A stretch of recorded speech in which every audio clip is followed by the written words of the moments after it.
금리 내릴 땐 뒷딱, 채권, 타이밍 투자 지향. 금리 인상 기조가 막바지를 향해 가고 있는 만큼 지금이라도 채권 투자에 나서야 한다는 의견이 나왔다.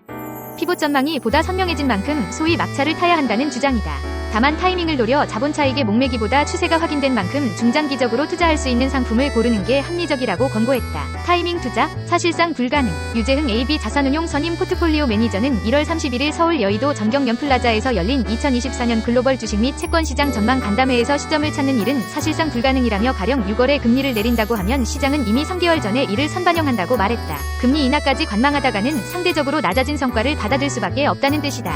실제 1970년대부터 미국 10년물 국채금리는 최초 금리 인하 3개월 전에 변동하는 양상을 보였다는 게 AB 자산운용 측 분석이다. 연장선에서 유 매니저는 한국 시간으로 2월 1일 새벽에 나올 미국 연방준비제도 기준금리 결정에 대해서도 긍정 혹은 부정, 어떤 영향을 미칠지 모르지만 그보단 큰 그림이 어떻게 바뀌는지에 초점을 맞춰야 할 것이라고 했다. 또 고용시장은 여전히 견조하나 그럼에도 물가 압력은 완화될 것이라며 실제 최근 추세에 따르면 인플레이션이 연준 목표치로 되돌아가고 있고 3, 4분기엔 이에 도달할 가능성이 있다고 짚었다. 이와 함께 채권 시장에선 금리 조정 시기나 폭보다는 기조가 바뀌었다는 사실이 보다 중요하다고 덧붙였다. 유 매니저는 국채, 투자 등급 회사채 투자가 적합하다고 판단했다. 특히 후자 여건이 양호하다며 발행기업 기초체력이 좋기 때문에 스프레드가 잘 늘어나지 않고 높은 금리 수준을 형성할 것이라고 전망했다. 투기 등급 회사채 금리 역시 매력적이라고 봤다. 유 매니저는 발행사들 펀더멘털이 양호하고 금리 수준은 8% 정도로 높다며 다만 2022년부터 부도율이 점차 올라가고 있는 만큼 CCC 등급 이하 채권 투자에는 보수적 접근이 필요하다고 당부했다. 이재욱 AB 자산운용 선임 포트폴리오 매니저는 올해 주식시장에선 펀더멘털이 관건이 될 것이라고 강조했다. 실적이 잘 나와야 된다는 뜻이다. 지난해 주가가 아무리 올랐어도 올해 그 근거를 제시하지 못하면 주가 폭락이라는 결과를 받아들 수밖에 없다는 게 이 매니저 판단이다. 이 매니저는 지난해 주식시장은 매그니피션트 7이 전체를 주도하는 쏠림 현상이 컸다이라며 올해는 정상화가 이뤄지며 재차 개별 종목 실적 성장에 집중하게 되고 소외됐던 종목들이 주목받게 될 것이라고 말했다. 유명 섹터로는 헬스케어를 지목했다. 올해 스탠더드 앤드 푸어스 500 주당 순이익을 따져봤을 때 지수 성장률은 11.1%인데 비해 헬스케어 수치는 19.7%로 나왔다. 기술, 커뮤니케이션 서비스, 이미 소비재 등이 뒤를 이었다. 소재, 리츠, 에너지 등은 부진할 것으로 예측됐다. 이 매니저는 인구 통계학적 측면에서 고령화가 심화되는 만큼 의료 서비스 수요는 지속 늘어날 것이라며 거시경제 변화에 덜 민감한 데다 지난해 상대 성과가 낮았기 때문에 올해 매력적 밸류에이션을 제공할 수 있을 것이라고 했다. 미국에 본사를 둔 AB 자산운용은 지난해 9월 말 기준 27개국, 54개 도시에 진출해 있으며 4,657명 임직원이 근무 중이다. 총 운용자산은 약 903조 원으로 채권 비중이 가장 크다. 주식, 멀티에셋 등이 뒤를 잇는다. 올 들어 상장사들의 자사주 취득 공시 건수가 전년 동기 대비 약 10% 감소했다. 지난 2022년 이후 3년 만에 최저치다. 금융당국이 자사주 제도 개선책을 발표한 데 이어 4달 기업 밸류업 프로그램 도입을 예고하면서 상장사들이 숨죽이고 있다는 분석이다. 경기 침체 우려에 따른 실적 부진으로 상장사들의 현금 자산이 악화된 점도 영향을 미쳤다. 1월 31일 한국거래소에 따르면 이달 코스피 코스닥 상장사들의 자사주 매입 공시 건수는 총 19건으로 나타났다. 유가증권 시장에서 8건, 코스닥 시장에서 11건이다. 이는 전년 동기 대비 약 10% 감소한 규모다. 지난 2022년 1월만 해도 자사주 매입 공시 건수는 33건에 달했다. 하지만 지난해 같은 기간 21건, 올해 19건으로 꾸준히 감소했다.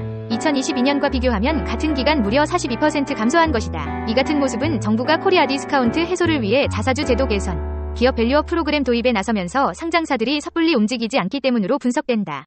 모양새를 고려해도 2월 구체적인 발표가 끝난 후 후속 조치를 하는 것이 더 좋다는 목소리가 나온다. 지난 30일 금융당국은 주주가치 제고를 위해 인적 분할 시 자사주의 신주 배정 제한, 자사주 취득 보유 처분 전 과정에 대한 공시 강화 등을 담은 자사주 제도 개선 방안을 발표했다. 오는 2월에는 기업 밸류업 프로그램을 도입할 예정이다. 이효섭 자본시장연구원 연구위원은 정부가 코리아 디스카운트 해소를 위해 자사주 매입 등 적극적으로 압박을 시작하면서 상장사들이 숨죽여 상황을 지켜보고 있다며 내달 정부가 기업 밸류업 프로그램에 대해 자세하게 내용을 발표할 것으로 보이면서 이에 따른 후속 조치를 하려는 모습이라고 진단했다. 한 금융투자업계 관계자는 자사주 매입에 나서려던 기업들도 시기를 생각했을 때 모든 발표가 끝나고 조치에 나서는 것이 모양새가 좋을 수 있다고 판단하고 있다며 특히 자사주 전 과정에 대해 공시가 강화되는 등 큰 변화들이 나타나면서 관망하는 흐름이 나타나고 있다고 전했다. 경기 침체 우려로 기업들의 현금 흐름이 악화된 점도 영향을 미쳤다. 이 연구위원은 지난해 상장사들의 실적을 살펴보면 예상보다 부진한 모습이 많았다며 특히 일부는 적자가 나는 등 현금성 자체가 부족한 기업들이 많아 자사주 매입의 걸림돌로 작용했다고 말했다. 한편 일각에서는 정부의 조치가 모두 끝난 후에도 당장 개선 효과가 크게 나타나긴 어려울 것이라는 전망이 나온다. 자사주를 매입하기 위해서는 경기 개선으로 기업들의 재무 구조가 좋아져야 하는데 소비가 크게 둔화해 있고 소각 역시 의무화에서 빠지면서 주주환원까지 이어지기는 어렵다는 분석이다. 한국주식투자자연합회 정의정 대표는 자사주 소각 의무화가 빠진 조치는 근본적인 처방이 아니라며 기업들의 충격을 줄이기 위해 단계별로 소각하거나 완충 장치를 마련하는 등 적용할 수 있는 부분들을 고민해야 한다고 지적했다. 미국 연방준비제도가 올해 첫 연방공개시장위원회 정례회의에서 기준금리 인하 가능성을 제시할 것으로 전망되면서 정보기술 성장주인 네이버 카카오에 관심이 높아지고 있다. 1월 31일 한국거래소에 따르면 네이버 종가는 전일 대비 4.36% 떨어진 20만 500원으로 장을 마쳤다. 카카오도 3.31% 하락한 52,500원으로 마감했다. 하지만 30일부터 이틀간 열릴 미 FOMC에서 기준금리 인하 가능성이 제기될 경우 네이버 카카오 주가도 상승 전환할 수 있다는 관측이다. 신사업 투자 등 자금 조달 비용 부담이 고금리 시기보다 줄어들기 때문이다. 한국투자증권 정호윤 연구원은 기준금리가 인하된다면 인터넷 같은 성장주의 주가에는 분명히 긍정적인 영향을 미칠 것이라고 말했다. 금융정보업체 FN가이드에 따르면 증권사들이 제시한 네이버와 카카오 평균 목표 주가는 각각 29만 5천원, 6만 9,458원이다. 증권가는 특히 전자상거래와 인공지능 융합 시너지에 주목했다. 앞서 네이버가 글로벌 스포츠 브랜드 나이키와 생성형 AI를 활용한 광고 상품인 클로바4 AD를 시작한 게 대표적이다.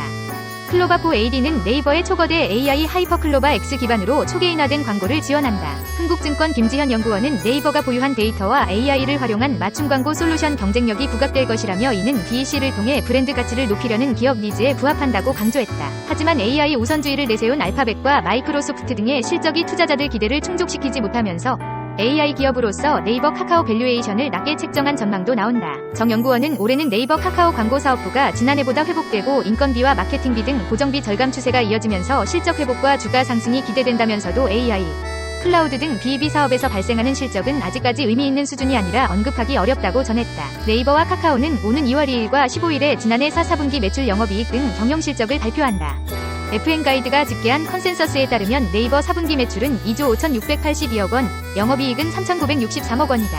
같은 기간 카카오는 매출 2조 2,188억 원, 영업이익 1,481억 원으로 추정된다.